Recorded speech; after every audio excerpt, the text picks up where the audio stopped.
Welcome to LooseMan New Year's Eve special. Today's topics were: are age gap relationships doomed to fail? Are you a passive aggressive tweeter? How important is flesh and blood family? Are men now too afraid to flirt? And at what age is it too old to become a mum? With just me, Ashley Gardner. Hello, and thank you for joining me on this New Year's Eve special. So I'm talking about some of the topics that's been on LooseMan for the past over the year. And the first one is: are age gap relationships doomed to fail? So this first topic on the panel was Nadia, Kay, Janet and Penny. And Janet was saying she's been with two toy boys that's younger than her. I think it was like 20 plus years. And she was saying that well, she doesn't like the word tomboy for a start. Toy boy, sorry, not tomboy, toy boy. And apparently that it was like, I don't know, it was something to do with apparently they're really good having a toy boy.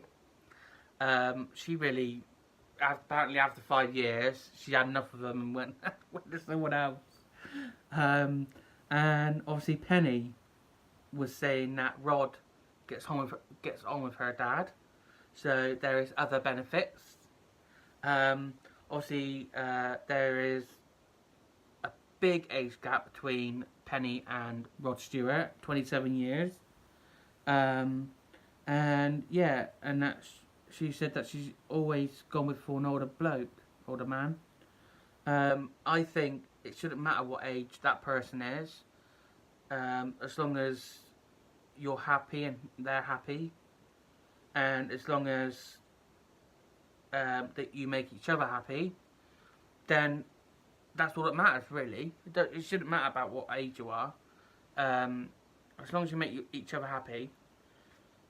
Next is, are you a passive aggressive tweeter? This was when Paul Hollywood's wife, or shall I say ex-wife, was making a tart, and she tweeted it with summerberry tart with the hashtags #easy and #tart. And a lot of people were saying it was passive aggressive and a dig at her husband's bit on the side. I don't think it was meant like that. But I think in her head afterwards, she knew what she put.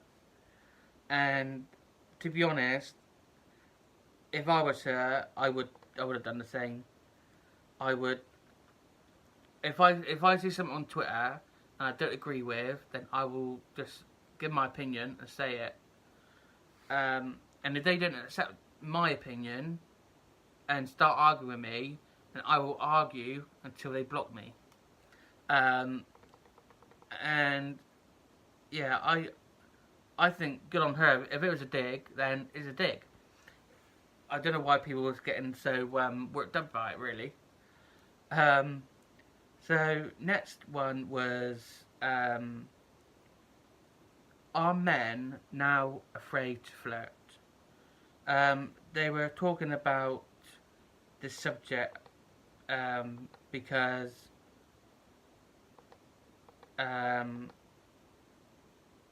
what else was it?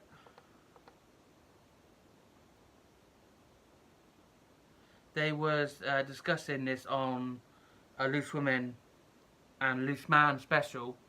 So we had both. Apparently, Facebook had told their employees that they could only ask their fellow colleague out the once, and if they say no, then they can't ask again. So is that a step too far? I think it is, especially with the Me Too campaign that's been happening. And I think we do get afraid to flirt because of all the disgusting things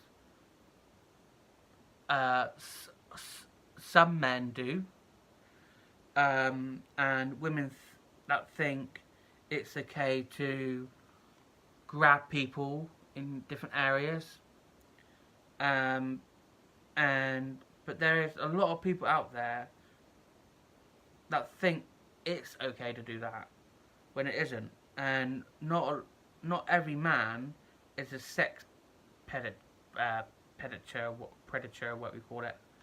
There is so many nice lads out there, and these disgusting, horrible, small percentage of men ruin it for the people that are nice and genuine and stuff.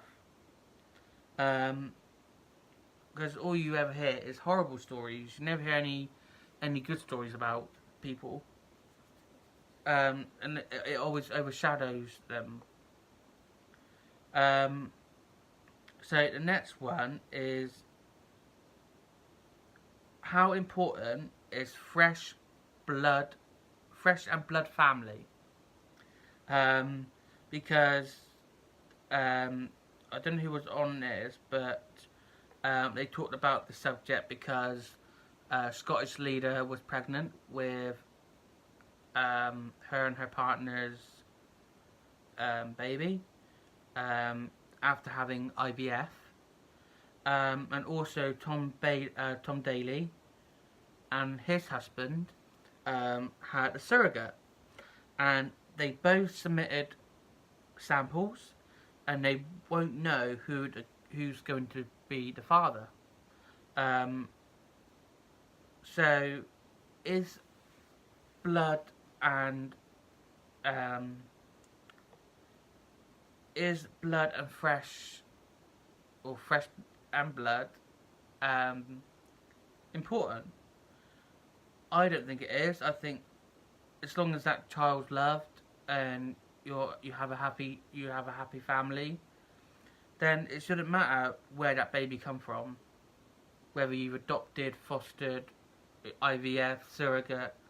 As long as that baby is loved and you treat it like your own, and it should make no odds.